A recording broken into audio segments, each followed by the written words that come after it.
ක්‍රියාවල ඉන්න ගමන් කොහොමම කල්පනා කරමු. මේ මිනිස්සුන්ගේ සතුන්ගේ පොඩි වෙනසක් තියෙනවා. කල්පනා කරන්න ඒ තමයි පරිකල්පන ශක්තිය. ඔයාට අලුත් වචනයක්. මොකක්ද මේ පරිකල්පන ශක්තිය කියන්නේ? Imagination. Law of attraction කියන්නේ නියමයෙන්ම මූලික අවධිය තමයි මේ imagination කියලා කියන්නේ. එතකොට මේක අපිට කියන්නේ ඇල්බර්ට් අයින්ස්ටයින්. ඇල්බර්ට් අයින්ස්ටයින් කියනවා ඔයාලට පුළුවන් මේ ලෝකේ හැම දෙයක්ම ඒ දේ වෙන්න කලින් ඉස්සරහට ගිහින් බලන්න. යන්න. ඔයාලගේ අනාගතයට යන්න උදේ. යන්න මෙතන ඉඳලා අවුරුදු 5ක් ඉස්සරහට. මෙතන ඉඳලා අවුරුදු 10ක් ඉස්සරහට. බලන්න ඔයා මොකේද? මොන වගේද ඉන්නේ?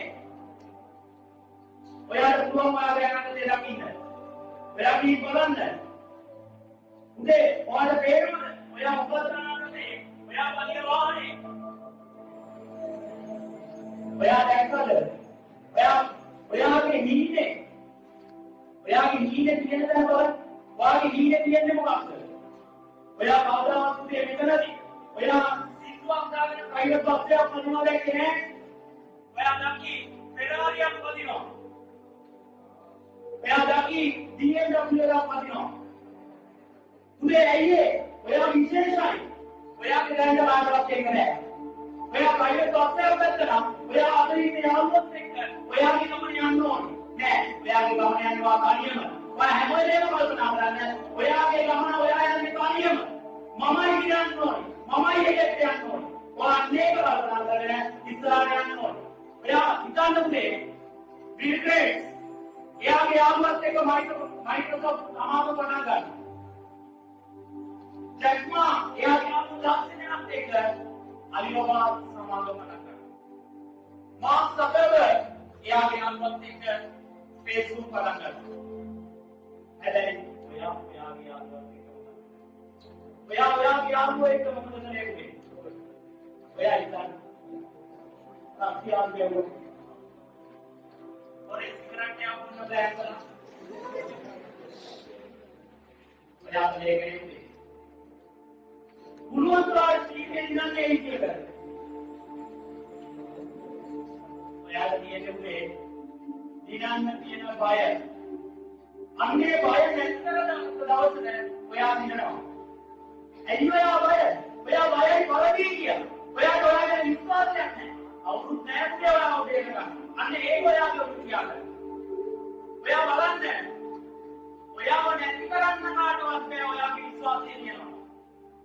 ලෝකේ තියෙන අයියව ද්‍රව්‍ය යකඩ. යකඩේ නැති කරන්නේ කවුරුත් නෙමෙයි. යකඩේ විසින්මයි. ඒවම්මයි මලකට ගන්නෙ. එයා වටේටමයි මලකට හැදෙන්නේ. එහෙනම් ඔයාව නැති කරගන්නේ කවදා හරි ඔයාම තමයි. ඒ නිසා උඩට හිතන්න. ඔයාට මේ ගමන යන්නේ ලොකු පීඩනයක් එයි. පීඩනයක් එන්න ඕනේ. මොකද මේ ලෝකේ තියෙන වටිනාම දේ දියමන්තිනම්.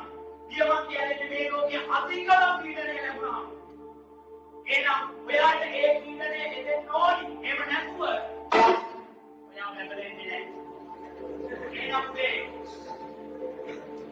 හැම වෙලේම කල්පනා කරන්න ඔයාට පීඩනයක් එන්නේ උදා වෙන්නමයි කියන්නේ.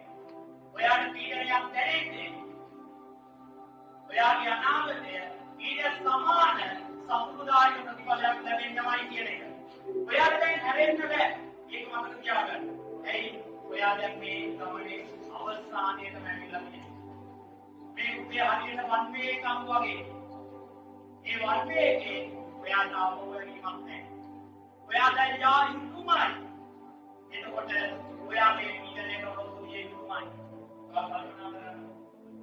මේ පීඩනය කියලා කියන්නේ ඔයාම මනින මිනුමක් නේ. ඒ මිනුමේ මොකද කරන්නේ?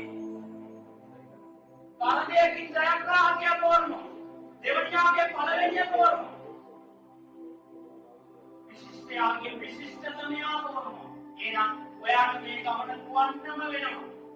එහෙනම් මේ අපි අද ඉඳලා මේ වැඩේ වෙනස් කරන්න ඕනේ. වෙනස් වෙන්න ඕනේ. ඒක නිසා අපිට තියාගන්න අපිට හැරීමක් නැහැ. අද ඉඳලා උදේ උදේ බය කියන එක අතාරින්න ඕනේ. බයත් එක්ක මේ වැඩේ කරන්න බෑ. ඔයා මෙච්චර දවස් ප්‍රශ්න උත්තරයක් පටන් ගත්තේ කොහොමද? හැමෝම මම දැකලා තියෙන්නේ පටන් ගන්න තැන ලිව්වේ නමෝ බුද්ධාය කියලා. ඇයි? උඹලා බයයි පේපරේට. ඒ පේපරේට බය නිසා තමයි උඹලා එතනින් මේ වැඩේ පටන් ගන්නේ.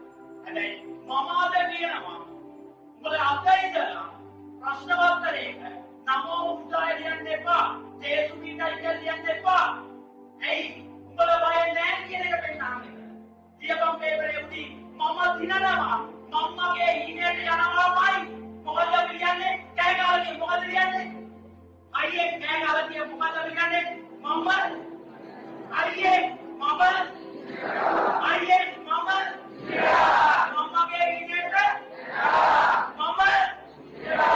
මම්මගේ ඊමේල් හරි මේ අපි එතනින් අපි